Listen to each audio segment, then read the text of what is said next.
soustanovitelj Inštituta za socialno ekologijo. Njegove raziskave se ukvarjajo predvsem z integracijo alternativnih virov integracijo alternativnih virov tehnologije, v bistvu kot so sončna energija, vetrna energija, ukvarja se tudi socialnimi gibanji in socialno ekologijo.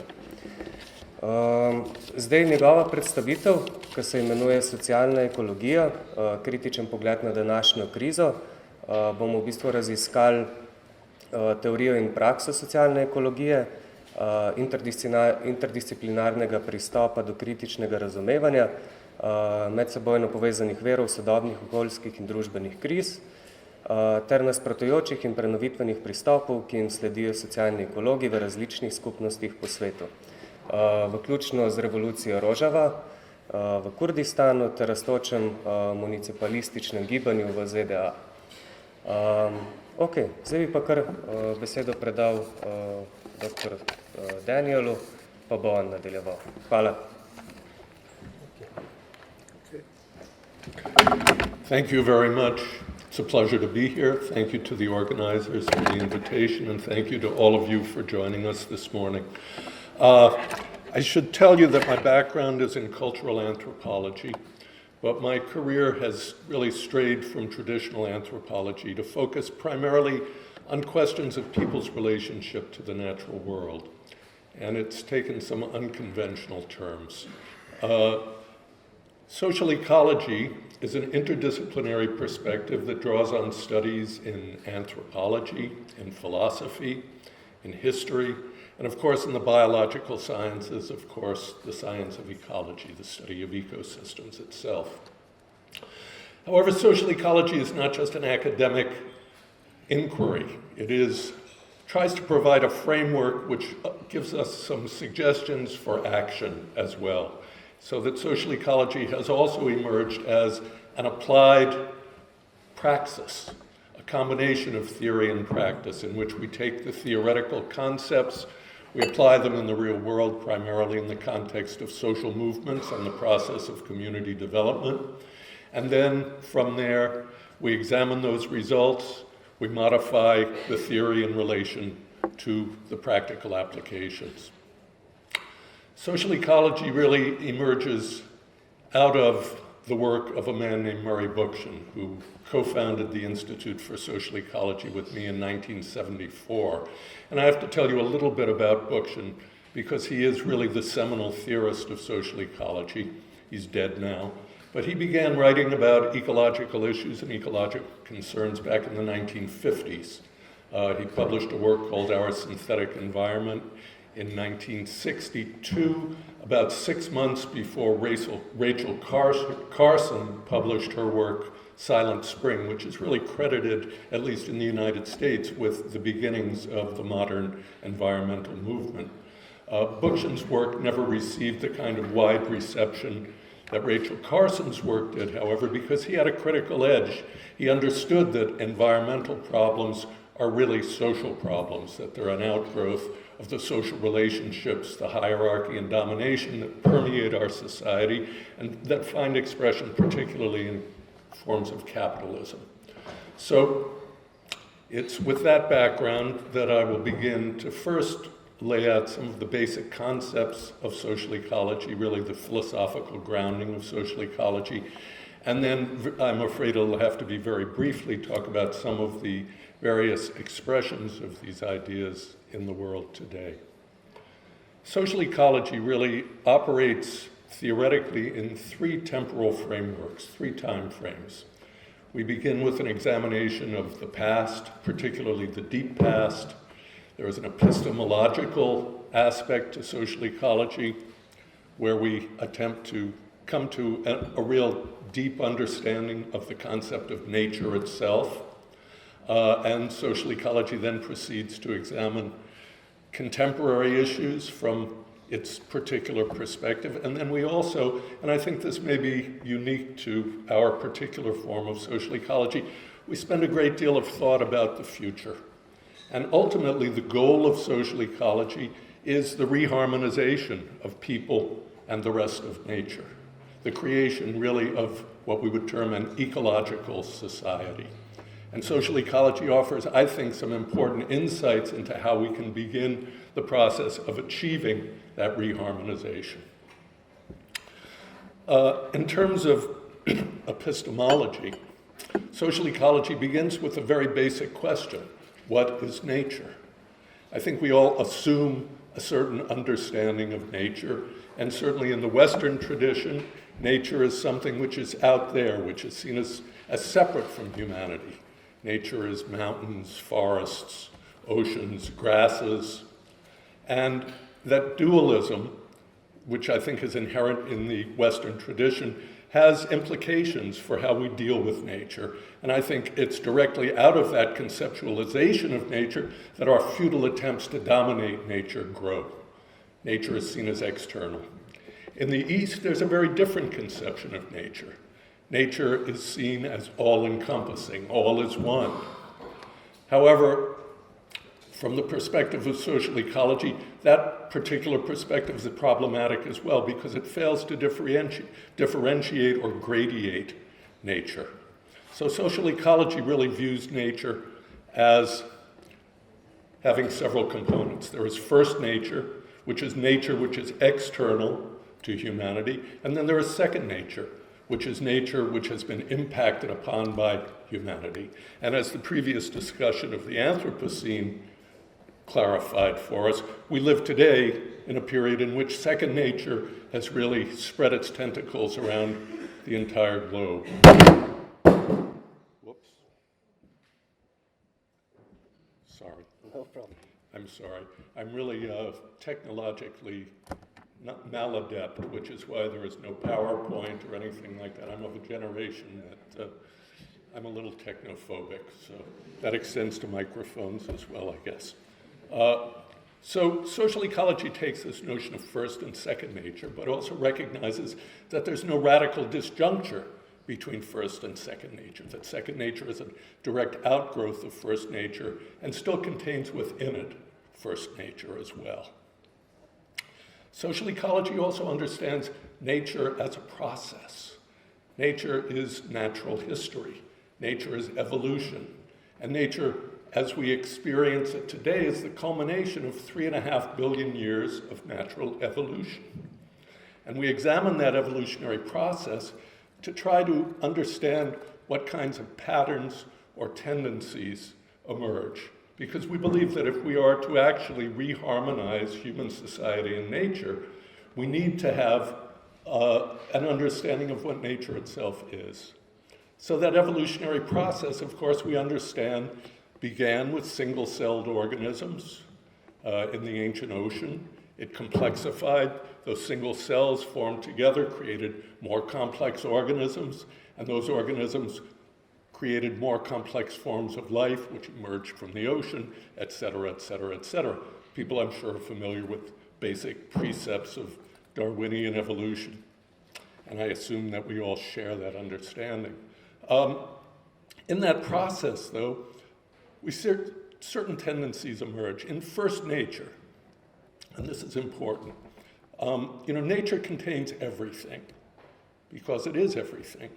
And when human beings examine nature, of course, we interpret it in relation to our own experience, which is shaped by our own societies and our own processes of enculturation. So typically, today, when people talk about the laws of nature, first of all, they see them as immutable. And secondly, they see them, generally characterize them in terms of very crude Darwinian models of, competition. The struggle for all, of each against all, the law of tooth and claw. This is what people assume drives evolutionary processes forward and leads to mutation, leads to new speciation, et cetera, et cetera. In social ecology, we take a much more nuanced view. And we understand, first of all, that these are not immutable laws. I eschew the use of natural law theory or immutable laws of nature because it has a horrible history. If you understand anything of the history of social science, social Darwinism was really rooted in that notion. And of course, it provided a marvelous rationale for colonialism and imperialism and racism, a ranking of cultures, etc. We also know that Hitler utilized natural law theory, the natural superiority of the Aryan race. So we want to stay away from that. So rather, we think in a more nuanced way about certain tendencies within nature. And undeniably, competition, aggression, a degree of violence, though I don't think it can be defined in terms of first nature the same way violence is defined in terms of second nature, all exist. But equally important in the evolutionary process are other tendencies or principles which are largely ignored and which in social ecology we need to be emphasized if we are actually to achieve a reharmonization of first and second nature. And very importantly, these include the fact that nature is non-hierarchical. I know this may be controversial for some people because we tend to think in terms of hierarchies, but I would suggest that that's really a projection of our own social relationships onto the rest of the natural world. That really, when we speak of the lion as the king of beasts, or we speak of the lowly ant, we're anthropomorphizing. We're projecting our own experiences and relationships onto the rest of nature. In the early days, ecologists used to talk about food chains with the carnivores on top. They preyed on the herbivores, and the herbivores ate the grasses, et cetera, and it was structured hierarchically. However, as ecological science has evolved, the understanding has shifted, and now people don't talk about food chains, they talk about food webs, a recognition of the non-hierarchical nature of nature, first nature, and the interdependencies that are really a more accurate characterization of those relationships. So the lion is not a king of beasts. The lion is in fact dependent on the herbivores, which are dependent on the grasses, which are dependent on the ants, which are help to decompose the organic matter that provides the nutrients. They're dependent on the microorganisms in the soil, and all of these species are interrelated and are mutually dependent. So this notion of hierarchy really has to be cast aside. Even when we examine things like guerrilla troops, ethologists in the field have described what might be understood as hierarchies. Silverbacks, the older males who are dominant in those troops, who drive off the younger males so that they can procreate with the females. But actual observation in the field has shown that they're not often successful. That while they're driving off a male here, another one is off in the woods copulating with a female. So those hierarchies really don't exist. And in a technical sense, from the perspective of anthropology, a hierarchy is an institutionalized relationship of command and control that ultimately has recourse to physical coercion. And we don't see those relationships in first nature. They're not institutionalized, they're not immutable, there is no command and control, and physical coercion may be attempted, but it's not always successful. So hierarchy in that sense is really refers to human relationships, not relationships in the rest of nature.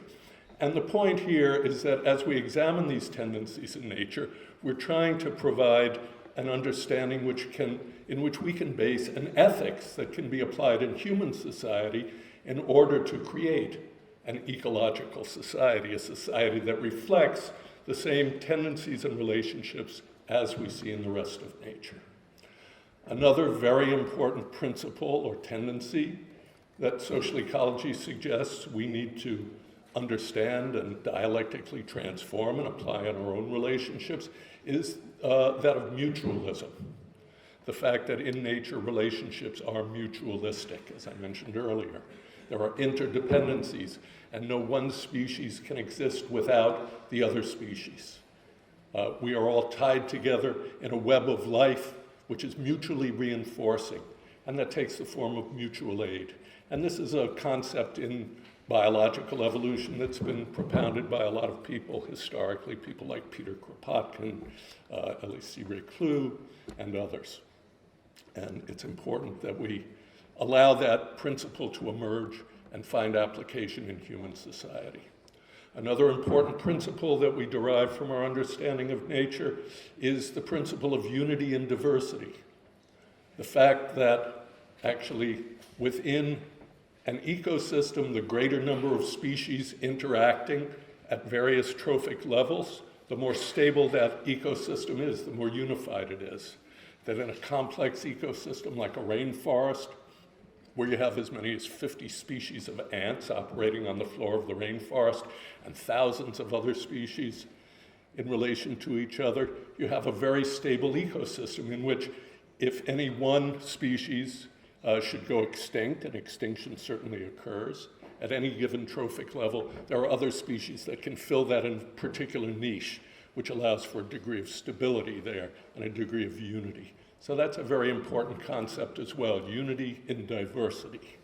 And one, once again, that social ecology suggests can provide a basis for an ethics that can inform our actions in society, that must inform our actions in society if we are to achieve an ecological society. Related to that is the understanding that in the evolutionary process itself there has been, and this is not to suggest that it's a linear process, that there's a clear ascent, because clearly there are fluctuations, there are ups and downs, there are extinctions, there is regeneration, etc. However, we do see a tendency towards ever greater complexity, diversity, and freedom in the process of evolution itself. Freedom being understood as the development of will, free will, the ability to make conscious decisions, to think abstractly, and hopefully to think rationally, which sometimes, given what goes on in the world, you have to question. Nonetheless, yes, another very important principle, that movement towards ever greater complexity, diversity, and freedom. We also see within nature a process known as homeostasis. And homeostasis is a dynamic balance. Ecosystems maintain a balance, maintain a degree of harmony, even with the kinds of fluctuations that inevitably occur. Life, death, birth, nonetheless, the system persists, it goes on. But it's not static, it's not unchanging, it's a dynamic system, yet at the same time it maintains a degree of equilibrium. Otherwise, of course, the ecosystem collapses. And that does happen occasionally, largely under the influence of human action. We also, within ecosystems, understand that spontaneity plays a very important role. And spontaneity, of course, is the basis for mutation and change. So we need to figure that into our ethical framework as well. And that's really the point of all of this exploration of the deep history, the evolutionary history, the natural history of our planet, is to provide us with some ethical guidelines that we can use and apply in our attempt to reconstruct humanity's relationship with the natural world in a more harmonious way. And I would suggest to you that it's a necessary process. And it's become particularly clear, given the crises that we're in the midst of today, that unless we're able to make this transition to a new ethical framework and a new sensibility, which is then reflected in new social relations, we're in big trouble. And I think much of the discussion that we've heard at this conference clarifies that. We are facing crises which are unprecedented in the history of the planet. And they are crises of our own making. There's no such thing from the perspective of social ecology as an environmental crisis. There are social crises. Nature, first nature, maintains harmony. It doesn't undercut the kind of unity and diversity that characterizes healthy ecosystems. That only occurs under the stewardship of man, of people. So this ethical framework is an outgrowth of the epistemology itself, our understanding of what nature is. Nature as dynamic, nature as a constant process of change and development and evolution. And within that process, it's important to understand that nothing is really lost. It's a cumulative process we contain with us. And in fact, our own development is really a reflection of that process. We began as single cells in our mother's womb, swimming in an amniotic fluid that has the same pH as the ancient oceans. And we evolved to the point at which birth occurs and an organism emerges, and then that organism, a baby, continues to develop and grow, and still within it we contain all that went before. So it's really kind of a miraculous thing when you think about it. We are evolution personified. And if we can carry that understanding with us, and if we can internalize these ecological principles, we then have an ethical framework on which we can begin to construct a new society, an ecological society. So very important to understand that. Then I think too, social ecology, the second temporal framework, time frame, let me retreat for a moment, because there's another aspect of the past that social ecology explores, and this is very near and dear to my heart as an anthropologist, and that's the process of cultural evolution as well. The process whereby people became what we are today. And we have to understand there, as actually was demonstrated visibly in the previous presentation, that it's really, if we assume, and there's some debate about this, but the horizon keeps getting pushed back, that Homo sapiens sapien, our particular species, has been around for about 250,000 years. That it's only in the last 10,000 years or so of that we've seen the emergence of hierarchical societies. All previous societies were hunters and gatherers, and these are known to anthropologists as egalitarian societies, in the sense that there was equality, which doesn't mean there wasn't difference between individuals, differences in capacity and capability and knowledge and wisdom, etc., but that everyone in those societies was guaranteed the basic minimum required for life. And they were guaranteed that not through a system based on buying and selling, or even trading or barter. This notion that the market in one form or another has always been with us is pure nonsense. Anthropologists recognize that, in fact, the basic form of exchange, which was utilized in egalitarian societies, was gift-giving, reciprocity. Anthropologists like Marshall Solins, the great economic anthropologist Karl Polanyi, have really clarified that this was the dominant form of economics in hunting and gathering societies, often embedded within various rituals and spiritual expressions, but it was gift-giving. It was not, oh, I'm giving you an antelope leg today, so you owe me an antelope leg, and I'm going to collect that at some point in the future. It was rather the understanding that there was mutual dependence, that survival itself required sharing and giving, and that you recognize you might not be successful every time you went out to hunt, but someone within your band would be hunting or gathering, and then that whatever was available was distributed within the group. And at some point when you were successful, whatever you acquired would be distributed within the group as well. And this principle of reciprocity continued through human societies, even right through so-called kingships, not, of course, later after the emergence of nations and states, but early processes there, even in peasant society, where a very high degree of mutualism and mutual aid and interdependence predominates. So we need to understand that, and just as in biological evolution, nothing is lost, so too in cultural evolution. We still have those capacities within us. Of course, the society in which we live, the economic system under which most of us live, particularly vitiates against the expression of those kinds of relationships, but they're still there. They exist as a potential. And social ecology is a critical discipline. But we understand critique not simply as understanding the limitations of a phenomena, but also as understanding its potentialities. And that focus on potentiality is extremely important, because it is that understanding that gives us a sense of hope and a sense of possibility and a sense that we may actually be able to resolve these crises in which we're living today. Okay. Excuse me. The second time frame in which social ecology operates is the present. And here, as I said a few moments ago, we take a critical perspective. We understand limitations and potentialities. And I would distinguish a social ecological approach from an environmental approach.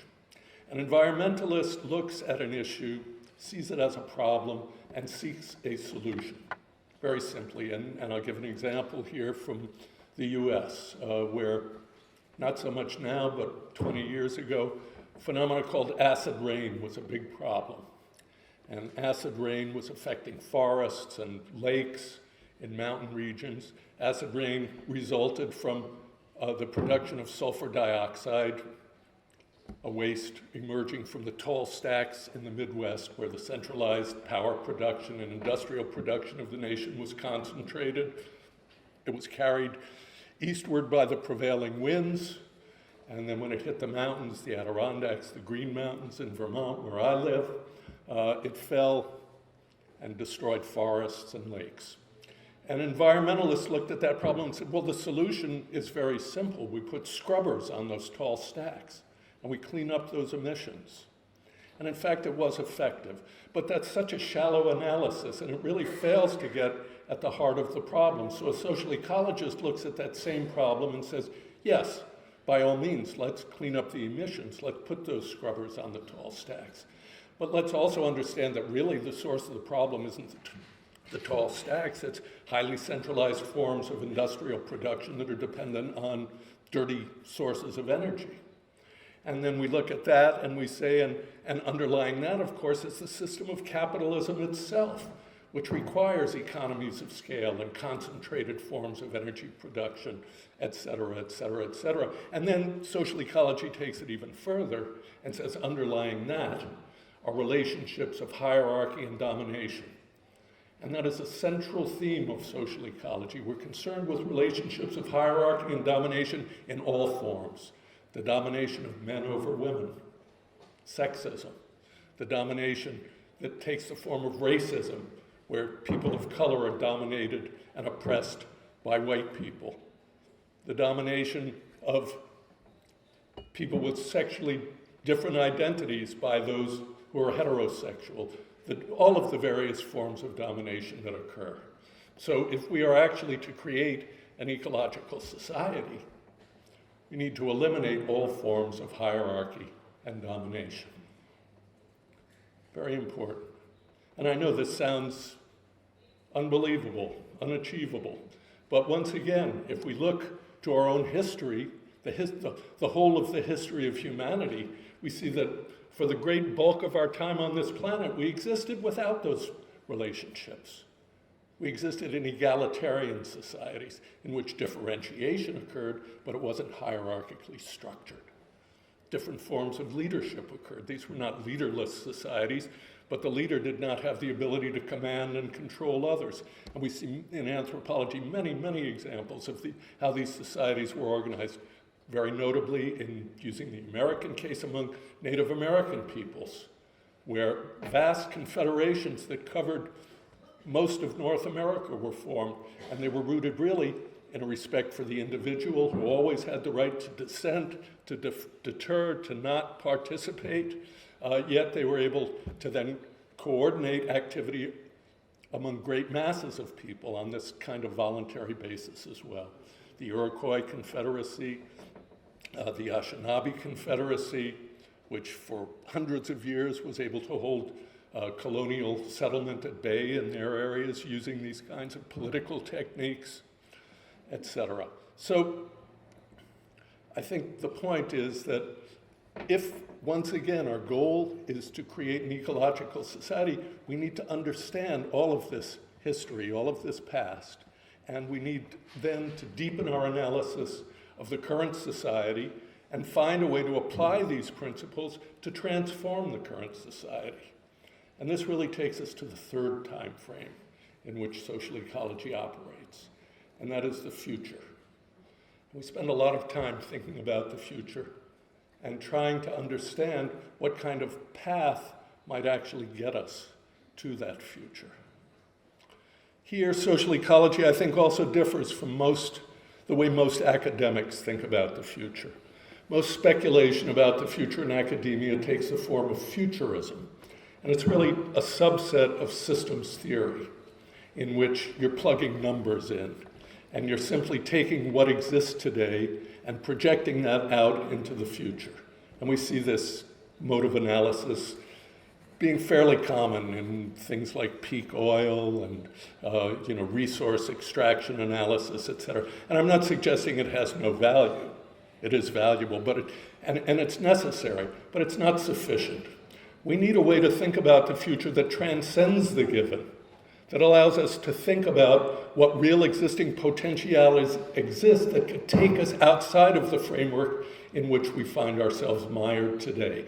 And this was really addressed, I thought, very, very well in the very first presentation, using the analogy of the spider web that we're caught in and how we can break out of that. And that's really what utopian thinking allows us to do. And I want to be clear here too, because utopia has become a very misused concept. Today, the word is really used as a dismissive or a pejorative. We say, oh, that's utopian. That's cloud cuckoo land. That could never be. That's totally unrealistic. Forget about it.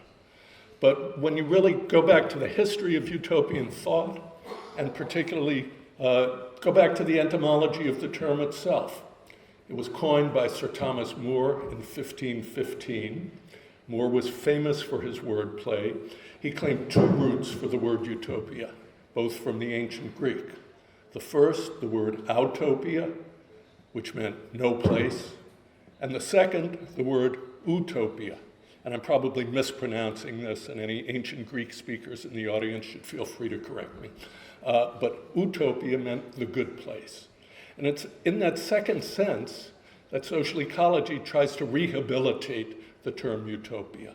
We are unabashedly utopian in our thinking, in our vision for the kind of society that we must create and that we can create. We think not only in terms of what is, but rather in terms of what could be and what should be.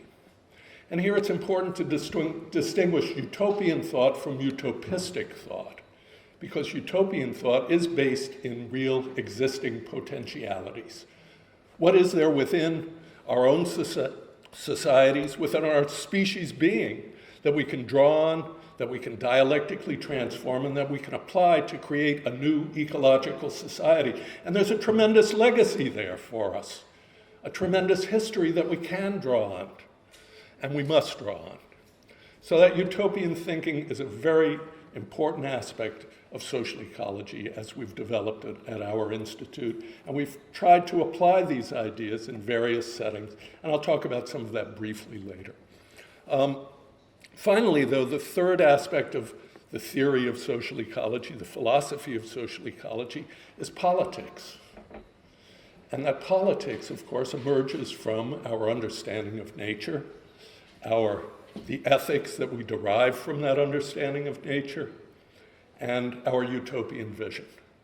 And the politics takes a very different form, a transcendent form, which, rather than thinking in terms of statecraft or management, tries to return politics to its original meaning, its original creative function, which is simply a way in which people can gather together to make decisions about their lives.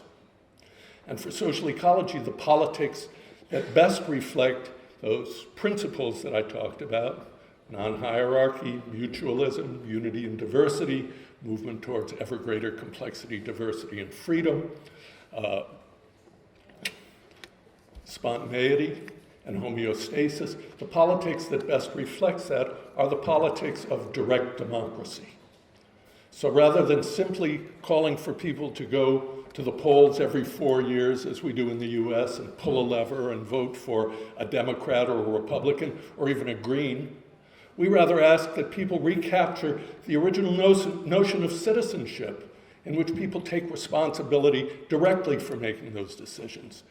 And once again, there is a very rich history that we can draw on, which to me gives tremendous evidence of the fact that it's a very practical, pragmatic approach to utopia. We know that direct democracy found expression in ancient Greece, in the demos there, where the city, the polis of Athens, was ruled by its citizens, recognizing, of course, the limitations of citizenship in that historical period, that they had slaves, that women were not considered citizens, that people who lived in different territories weren't granted the same rights as those who lived in Athens. But even within those limitations, it was a magnificent moment in human history in which people in a city of 50,000 gathered together every year and deliberated and made decisions for the coming year. They appointed administrators by drawing lots. They rotated the head of the polis daily from a council of 500 that was drawn by lots. So if you were a citizen, the odds were fairly good that at some point in your lifetime you might actually serve as the administrative head of the city. But also, once again, these were administrators. They were not executives. They didn't have the ability to actually make decisions for others. Rather, they carried out decisions that were made by the base.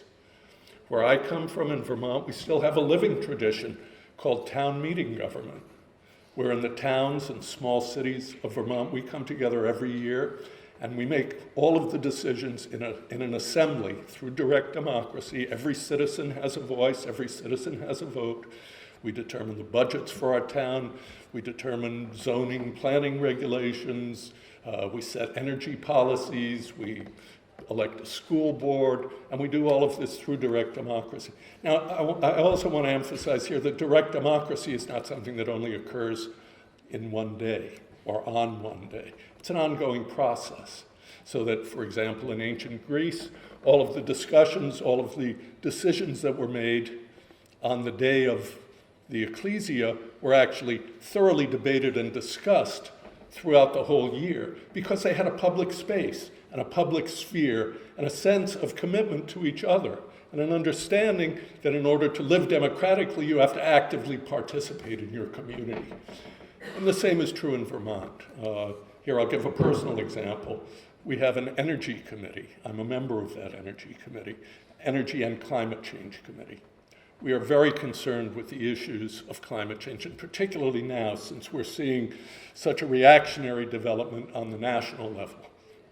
And personally, I have very little confidence that our international bodies and our nation states are going to move us towards any kind of real solution. So we're acting locally, and we're acting in small ways. We've outfitted all of our town buildings with solar energy. We've gone door to door in our community and offered people assistance in weatherization and creating more energy efficient homes for themselves. We've brought bus service to our town so people are less dependent on individual automobiles and the fossil fuels that they create. Small steps. And at the same time, we've also in our town meeting called on the state of Vermont to ban the development of any new fossil fuel infrastructure in our state. We're fighting against pipelines. We've recently closed the only nuclear power plant in the state of Vermont, also based on resolutions growing out of our town meetings. So I know for a fact that this is a very effective way to actually influence public policy and create public policy, and to do it in a way which is inclusive, which is non-hierarchical, in which everyone has a voice, in a way that really, to a certain degree, reflects these ecological principles that I keep referring back to. And you might say, well, Vermont, it's tiny. I mean, my town has 1,300 people. Our biggest city has 40,000. But I've seen the same process work in large cities. I worked for many years in New York City, in a neighborhood on the Lower East Side known as Lower East Side, which was a ghetto community, mostly Puerto Rican, with 30,000 residents. And they created a system of town meetings as well. And they used those town meetings, and they created a popular planning assembly to actually combat the official plans of the city for their neighborhood. They attempted to create a dual power structure, which could begin to supplant the kind of bureaucratized, centralized decision-making, which is the official form of governance in New York City, which was something that actually reflected their own desire and their own ability to shape their future. And they were very effective doing that. And I do have some slides of that, but I didn't bring them. I could show you examples. And working in that community, which was a ghetto in which Something like 40% of all the property consisted of abandoned buildings and vacant lots, tenement buildings, multi-story buildings, New York City. People were able to reclaim that city-owned property, initially as squatters. They went into the abandoned buildings. They used a process known as sweat equity urban homesteading to rebuild the buildings. And the Institute, we were very privileged to, this was in the early 1970s, to work with them on introducing solar energy into their community. It's the first urban application of solar energy anywhere in the United States. We put windmills up on the buildings. We created urban gardens, organic gardens in the vacant lots. We raised fish in plywood tanks we built in the basements of the buildings, and people organized fuel oil cooperatives, food cooperatives. They organized credit unions, neighborhood. They took over their community school board. Storefront legal clinics took over an abandoned school building, created a community center, et cetera, et cetera, et cetera, and really created an ecological society within the confines of New York City. I wish I could send you there today so you could walk those streets and see those achievements. Unfortunately, New York being what it is, real estate and finance are extremely powerful forces, and in part because of the success of that movement, largely because of the success of that movement, of course, the process of gentrification occurred. So that while people still own their low-income tenants cooperatives, they still have their co-ops, the rest of the neighborhood has become gentrified now. High-income neighborhood, it's a 20-minute walk from Wall Street. So, you know, I saw buildings in 6 months that sold for $30,000, sell for $600,000, and today those buildings are selling for $20 million. So, unfortunately, we were not able to anticipate that process and fight against it. Nonetheless, I think it's a very instructive example for me. So the kinds of politics that social ecology envisions are qualitatively different from statecraft, from the kind of politics that predominate today. We want to transform politics into a process that occurs from the bottom. And power, instead of being held at the top and being exercised over people, power is dispersed and held with people. So those politics really have several different components that I think are worth talking about for a moment. The first, of course, is oppositional politics, protest, and many of us here are involved in those kinds of politics. We have to fight against pipelines. We have to fight against hydro plants. We have to fight against the kinds of destructive, extractive technologies that are resulting in climate change and destroying the earth. We need to be oppositional. But in that process, we also need to reflect these ecological principles so that the movements that we use to fight against them, and this has become really the norm since the anti-nuclear movement, the first expression of these kinds of politics that I'm aware of. When I was younger in the 60s, you know, we had an anti-war movement, we had a civil rights movement, but these were still hierarchically organized movements.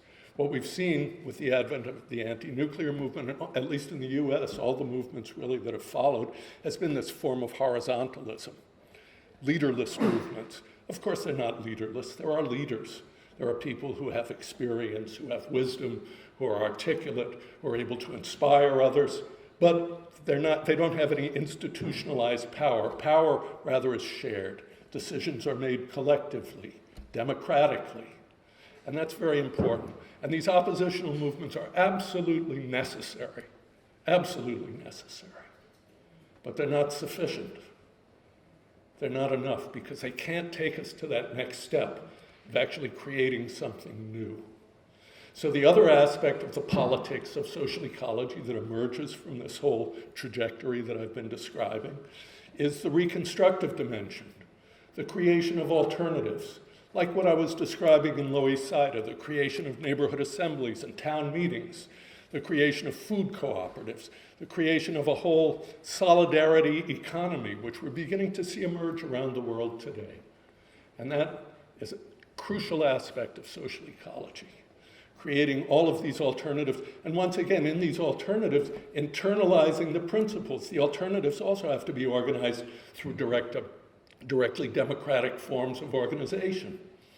They also have to reflect the sensibility of mutualism. They have to be diverse because we know unity grows from diversity. All of those principles need to be embodied and prefigured in these institutions that we're creating. And make no mistake, they must be institutionalized.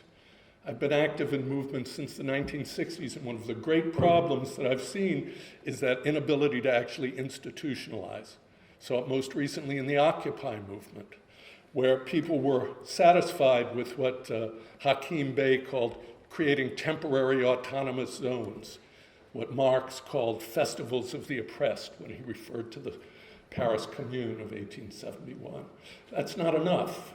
No, I want permanent autonomous zones, not temporary autonomous zones. And in order to do that, we have to institutionalize these relationships. We have to create forms that can transcend individuals and even generations. And this is a crucial process. It's absolutely necessary. Absolutely. But once again, it's not sufficient. We need to take the next step, and we also need to enter into the realm of politics. But politics is redefined. Politics based in directly democratic forms of organization. Decentralized, humanly scaled. We do this in our neighborhoods, we do this in our small towns, we do this in wards of our cities. We create these forums. And at the same time, we can pursue a dual track because at least at the municipal level, we can wield power through electoral politics as well. We can send representatives to city councils. We can elect mayors. However, we must ensure that these individuals once again serve as administrators of the will of the neighborhood assemblies, not as executives making decisions and imposing them on all of us. And this is feasible. It's possible, it's happening, and I can point to examples all over the world. And in doing so, we begin to create a dual power structure, a structure which can begin, first of all, it can legitimize itself within the city, at least in the US, through changes in city charters or city constitutions, to institutionalize this form of government. And then we have a mechanism in which we can begin to go up against the state. Not simply with our little neighborhood assembly or even with our citywide confederation of assemblies, but through confederating these various local groups and regional groups at a national level, a continental level, ultimately a worldwide level. And then we have a very different structure for the exercise of political power, in which power is not imposed on us, but power is shared. So this is really the political vision of social ecology. And there is a coherence and a consistency to all of this, because once again, it all begins really with our philosophical understanding of nature itself. And I would argue that ultimately this is the only way that we will ever achieve a truly ecological society. And I know to many of you this sounds far-fetched. This sounds like cloud cuckoo land, like utopia in the pejorative sense. But I want to assure you that it is, in fact, possible. Not just possible, but necessary. There is so much work to be done to achieve it, but we need to maintain a sense of hope. And for me, probably the best model of social change on this scale is represented by the Enlightenment. And here I'm not arguing necessarily for all of the content of the Enlightenment, because we know some of that is problematic. Not all of it. Much of it, in fact, is very important and valuable, but rather the process of the Enlightenment. And if we understand that, we recognize that it took about 100 years, and it began with a tiny group of radical thinkers who had these crazy ideas that challenged the status quo, that challenged everything that was and everything that was believed, that called into question whether, in fact, kings ruled by divine right, that had the temerity to suggest that regular people had the ability to function in democratic structures and make decisions. That in fact the Bible did not represent the absolute truth, but that science had important contributions to make to our understanding of the world. All of these ideas flew in the face of reality. And it was only a tiny group of people who held them. But over the course of 100 years, those ideas percolated out into the society. People, literacy rates were low, but people had pamphlets and books. They were discussed over tables in taverns. They were argued about in town squares. And ultimately, that process resulted in the political revolutions that created the world that we have today, the so-called democratic revolutions. And I think that we need a new enlightenment.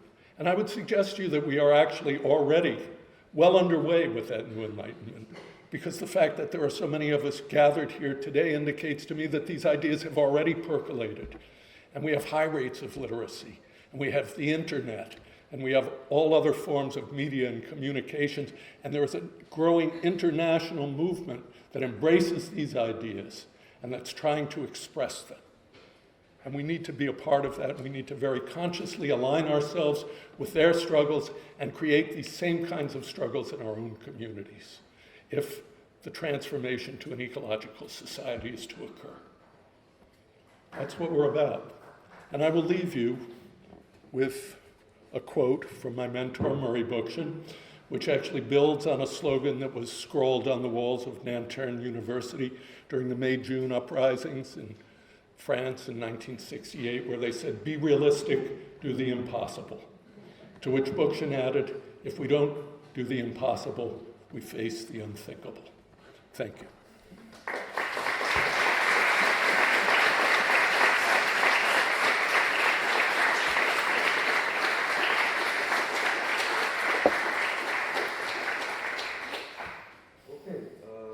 Thank you for this inspiring lecture that breaks up with some common sense concepts that we think that they will solve the environmental crisis. Okay, so question time. Raise your hands.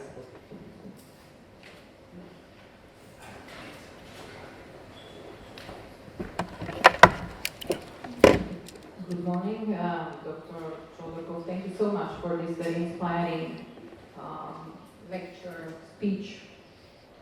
I'm very happy. I mean, you have opened so many questions. By the way, I'm Dr. Alinka, just to introduce myself. I have been working for over 25 years on promoting democracy. And I'm so happy that you have actually also called attention to the electoral powers, because just by promoting participatory democracy, so engagements of citizens is not sufficient, because there is the need also, if you want to infiltrate into the established power structures.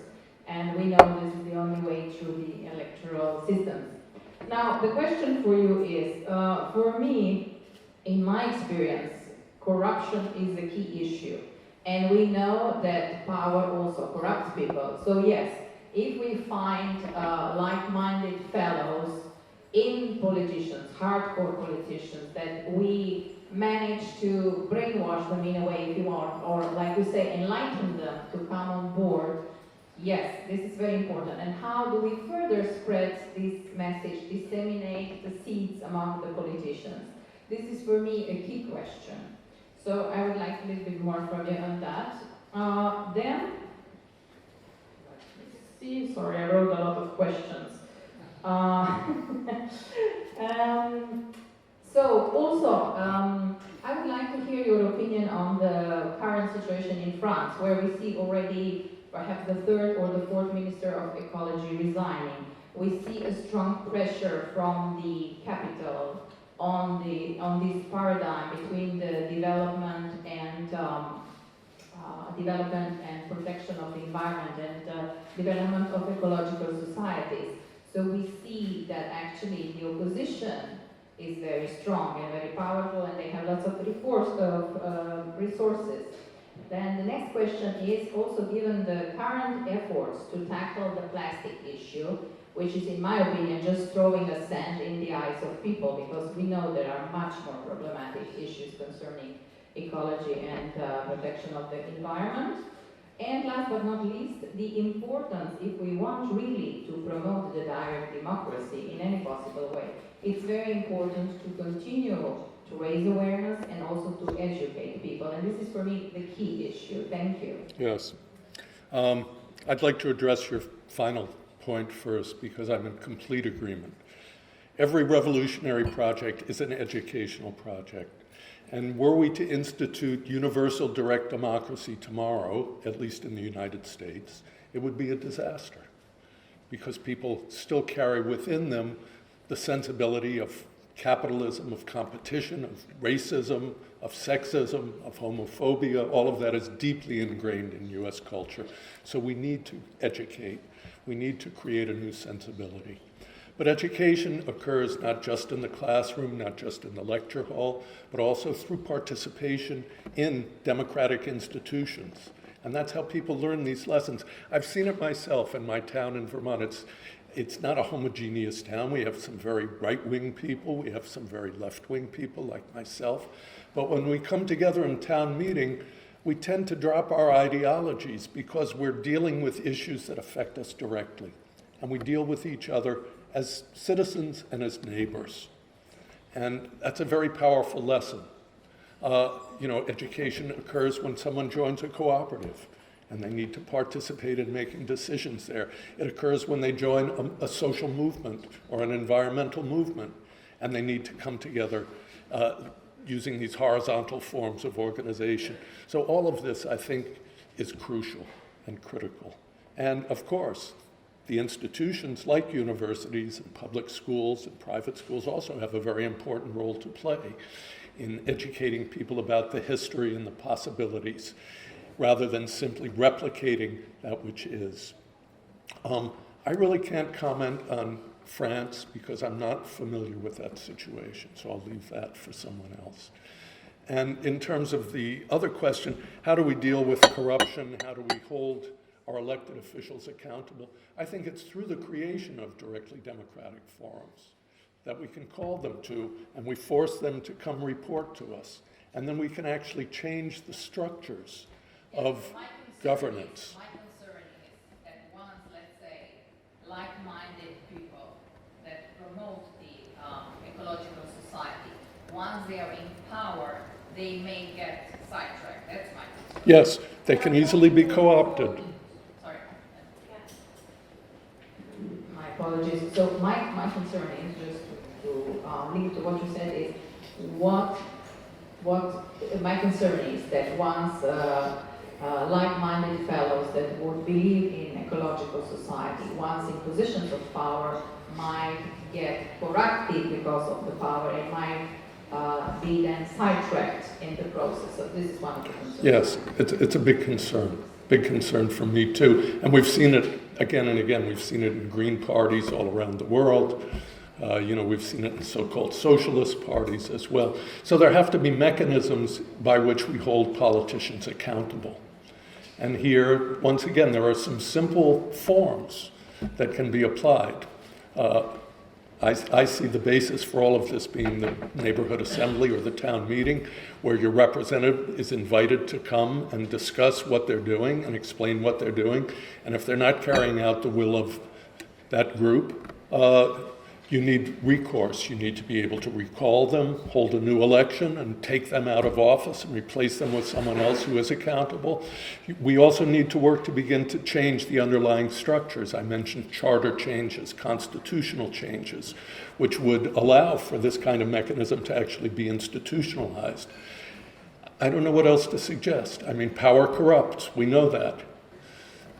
So we need, for that reason, to disperse power, so that instead of having power over us to make decisions for us, their position is reinterpreted as one where they carry out decisions, that administer decisions that are made at the base. So it's the difference between being an executive and being an administrator. Jaz bom kar v slovenščini. Jaz bi v bistvu odgovoril, samo da deloval, v bistvu ta ukrepi so v bistvu mediji. Mediji so toliko močni lahko, da se temu zaprostavijo in imajo pogled. To je moj govor, če bi sam dopolnil na bomo.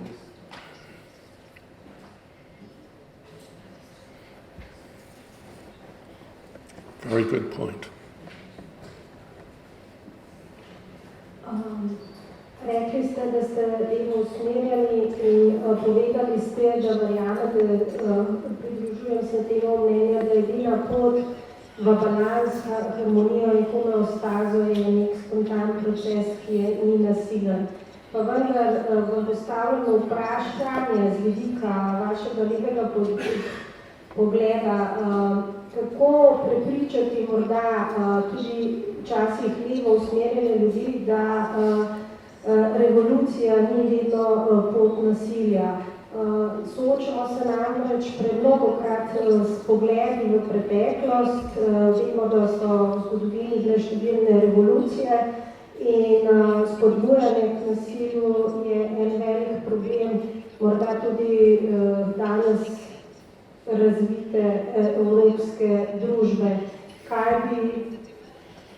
Kako bi priporočal vedenje? Lahko ste omenili medsosedske odnose in strinjam se z vami, treba je najti pot od lokalnega navzgor in ne obratno.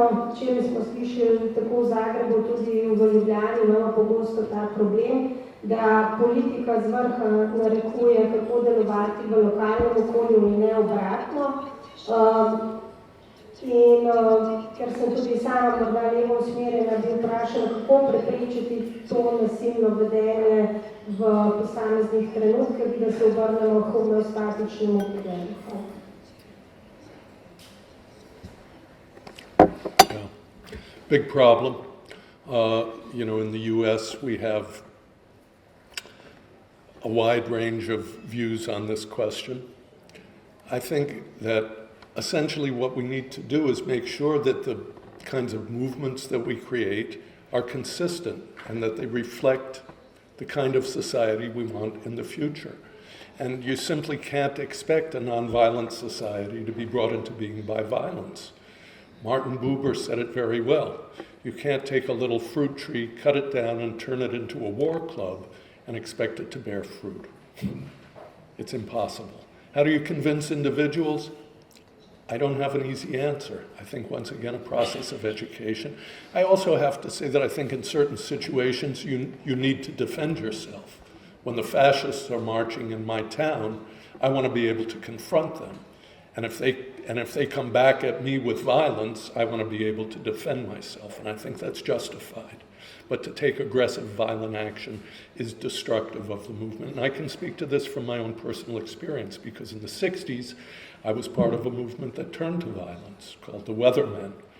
And it was a movement that grew out of a much larger student movement. And as a result of our stupid actions, and my only excuse is that I was 19 years old, we destroyed that larger movement, which really had the potential to change society in a much more basic way. And I saw lives destroyed, and I saw how negative that energy is and how completely unproductive it was. So, no easy answer, but we need to continue to work with these ideas, and we need to institutionalize them in our movements. And we can't tolerate those who would take a violent turn, an aggressive violent turn, in our movements, and we have to have some mechanisms for dealing with that.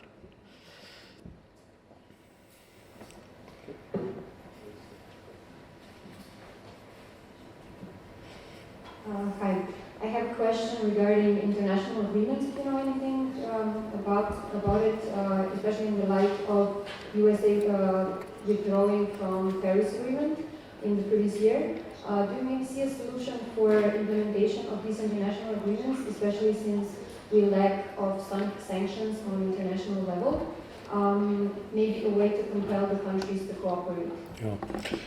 I'm not sure how we can compel a country to cooperate, particularly the Paris Accords, which are toothless. There's no enforcement mechanism. They're voluntary goals. Many nations are trying to achieve them. The US has set a horrible example by withdrawing.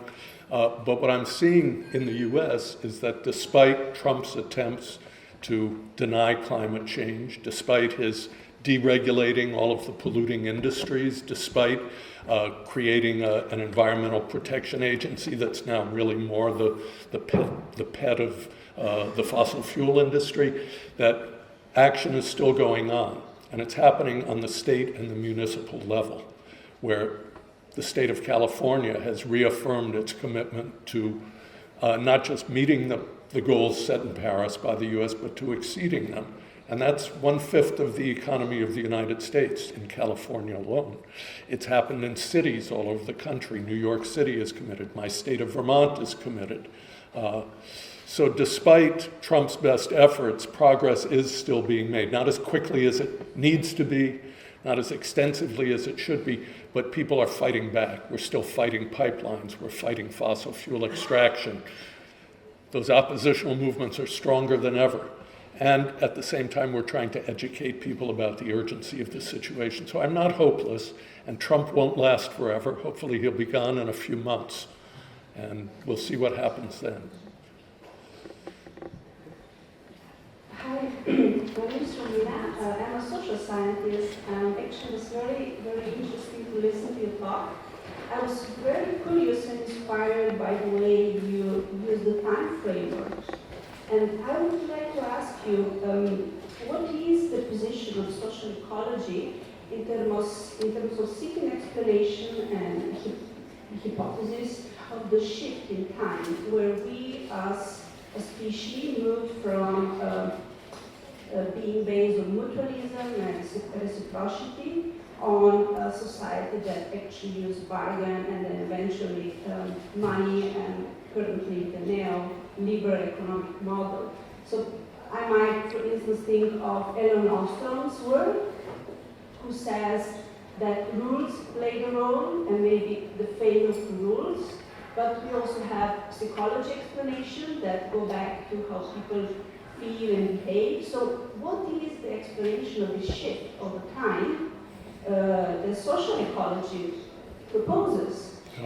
It's not something that I've really seen examined in social ecology. It's a very interesting question. I mean, we have focused on the question of the emergence of hierarchy, and I think that has a lot to do with that shift in time, because as hierarchical societies are established, schedules are set, bookkeeping is established, and you can go back to the ancient civilizations, really, where the hydraulic hypothesis, the idea that civilization first emerged in the river valleys, where the various agricultural complexes came together, and coordination for flood control and for irrigation required coordination up and down that whole river valley, and that led to rules-based and perhaps to time-based changes of significance.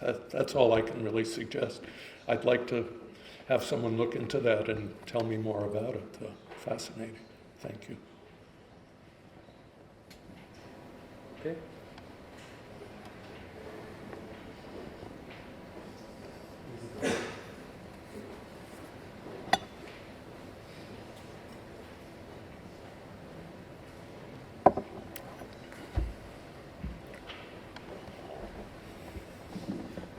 V ekološkem marksizmu sta dve znani šoli.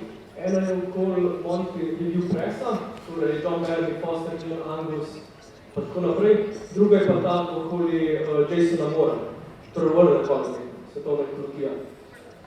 In ta druga šola, prva šola, torej Monty Review, ima kartezijanski dualizem, torej narava in družba. In mislim, da socialne ekologije ni pod krizo. Druga šola, torej World Economy, pa načeloma govori o kapitalizmu v naravi, naravi v kapitalizmu in pa kapitalizmu kot produkciji same narave. In nekako gre v smer vašega koncepta druge narave, pozabi pa na koncept prve narave. Pa me zanima, ali mislite, da je to manjko te šole, torej da mislite zgolj o drugi naravi, ne pa o prvi, in pa nasploh o odnosu med socialno ekologijo in pa svetovno ekologijo. Yeah, I'm not that familiar with world ecology, but I think there's a close relationship between eco-socialism and social ecology. Social ecology is perhaps a little different in our emphasis on decentralized forms and directly democratic forms. It's a form of libertarian eco-socialism. And it's interesting because we're seeing it emerge in movements now within even this mass organization in the US, a social democratic organization. There's now emerged a large libertarian socialist caucus, which has aligned itself with social ecology. So, I also should have, I covered 3.5 billion years of evolution in an hour, so forgive me if I left something out. But I should have mentioned that, of course, social ecology draws heavily on Marxist thought, as well as anarchist thought, and, ancient Greek philosophy. These are sort of the primary sources from which the ideas are developed. So there are definitely some affinities there.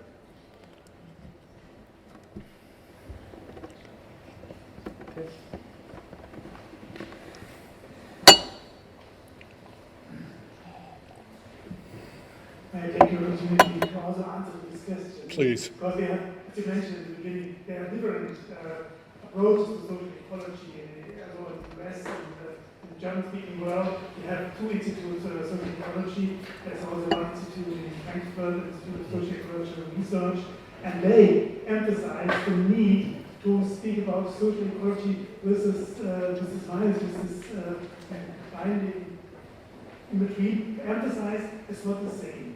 So we should avoid, if there's some approach to emphasize the need for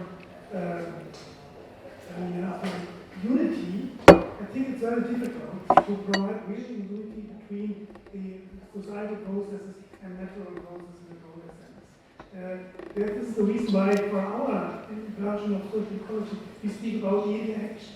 And we emphasize that there is now not a dualism and not a hierarchical dualism between society first and nature, but at the same time it is important to make a distinction. So come back to the question, I'm really struggling with this idea of Jason Moore to have only a global colorist world system, or oikos he called it in his last books. I'm wondering whether we must make a distinction between societal processes and of course capitalism within society and natural processes, even whether the first nature or the second nature in a sense. I think I would, from my perspective of social ecology, I would be careful to address both processes with the same methods and with the same scientific explanations. If you want to understand what happened now in this violent expression of politics within countries and between countries, you should go to societal explanation. And I'm not sure whether the natural explanations can really help. So those areas interact very, very closely, and I would like to speak about the dialectics between social and natural world. So both depending on each other, they are not separate, cannot separate both areas, but they at the same time are not governed by the same laws or the same processes and so on. So it's very difficult with Marxist, eco-Marxist debate. I think both of them have some challenges and need some additional thinking about this kind of interaction, how we can deal with this in the future, and how we address the future challenges. Yeah, I mean, I would completely agree. These ideas all need much further development, and not just development, but application as well. And that's one of the ways that they will develop, by applying them and examining our experience and then revising our methodology and our theory in light of that experience. So very important. And I have to apologize because, I'm ignorant of some of these more current developments because I've been retired for about 15 years.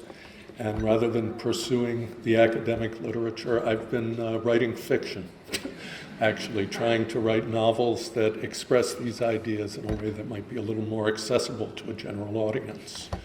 And that's where most of my energy is going. So. Yeah, I very interesting triangle conversation here.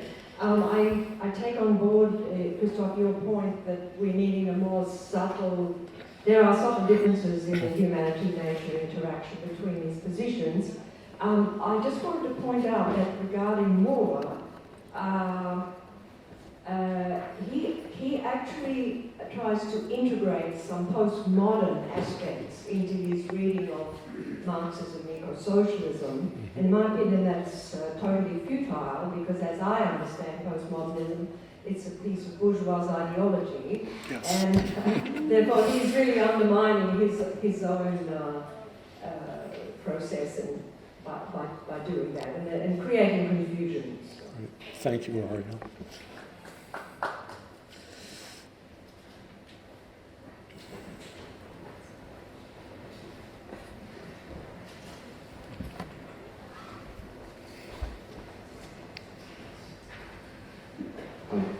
Well, thank you first of all for a great lecture. I was wondering maybe you could, following up on the previous comment on the social ecology, different strands of social ecology, if you could also give maybe some overview of social ecology versus political ecology and different approaches, because, for example, also social ecology in Croatian context, where I'm coming from, the scientific, academic, historical context, has quite different meaning, and this is why on purpose we actually use the name of this for political ecology, because social ecology in Croatian context was very descriptive, very apolitical, was not related to political economy at all, which is then different than the Institute for Social Ecology, which we visited in Vienna. So maybe you can give us some kind of overview of why this kind of different approaches actually happened historically in the academic sector. Yeah. Well, it's a very tangled tale, as I understand it. The first use of ecology in the social sciences that I'm aware of was in the 1930s in the Chicago School. And they talked about human ecology. And they were a group of anthropologists and sociologists. And they were quite apolitical. But they did explore environmental factors as they related to human societies and helped to shape them, et cetera, et cetera. And they used ecology more as a metaphor than as a scientific discipline. Now, there's also an Institute for Social Ecology in Australia that I'm aware of, and they began, as I understand it, primarily looking at agriculture and agricultural development. There is a social ecology program at the University of California in Irvine, and they're concerned with stuff like sanitary engineering, so also not political at all. Social ecology, as it's developed at our institute, is very concerned not just with academic exploration of people's relationship with the natural world, though that's a big part of it, and many of our group write on those issues, and there's a whole literature that's developed. But really, our primary focus has been on how we can create a political movement that will actually be transformative. We're very praxis-oriented. Certainly that's been my emphasis. And I think that's a little different from most political ecology, as I understand it, which largely resides in academic departments and is concerned with policy issues and, all very important stuff. I'm not denigrating it at all, but it's a different emphasis. So that's really all I have to say on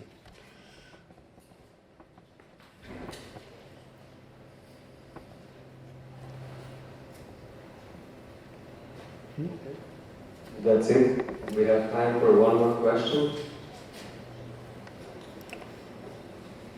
Oh, here.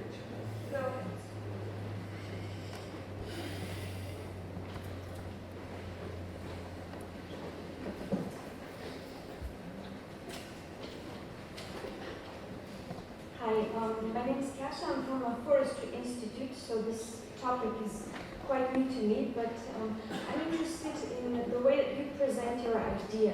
I guess public participation is essential.